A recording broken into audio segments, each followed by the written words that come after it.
चांगली गोष्ट आहे.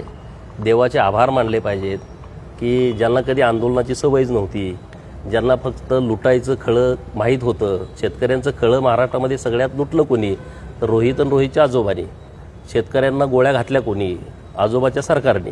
मावळमध्ये जेव्हा लोक पाणी मागायला आली तेव्हा तुम्ही गोळ्या घालता. इथं आपल्या सांगली जिल्ह्यामध्ये नांदऱ्यामध्ये जेव्हा ऊस दराचं आंदोलन झालं, नलावडे, मला वाटतं चंद्रकांत नलावडे शेतकरी, त्याला डायरेक्ट गोळ्या घातल्या. त्याचा नातू आता इथं बसलाय आंदोलनाला.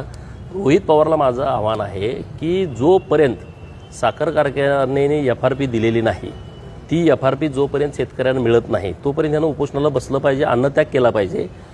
सोलापूर SP साहेबांना माझी विनंती आहे, पोलीस प्रोटेक्शन रोहित पवारच्या बाजूला लावा. त्याला एक अन्नाचा घाससुद्धा खाऊ देऊ नका. नुसत्या बातमीपुरतं, नाटक करण्यापुरतं रोहित पवाराचं हे आंदोलन आहे ते होता कामा नाही.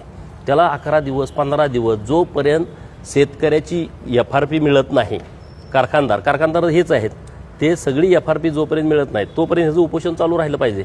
नाहीतर नुसतं नाटक, मीडियामध्ये यायचं, सकाळपासून बसायचं, असलं नाटक असेल तर ते काही योग्य नाही. आणि रोहित पवारला ॲक्टिंग करायची माहीत आहे, त्याचे ते सल्लागार हुशार आहेत. सकाळी 9ला तू ये आणि मग तू दिवसभर मीडियामध्ये दिसतोय, ह्याचा हा प्रकार आहे. शेतकऱ्याचं काय ह्याला पडलंय?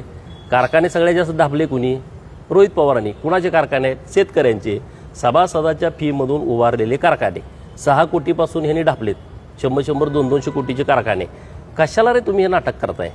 हे काय पिक्चरचं शूटिंग चालू आहे? हे काय नटरंग पिक्चरचं शूटिंग आहे? तिथं तू ॲक्टिंग करायला गेलायस.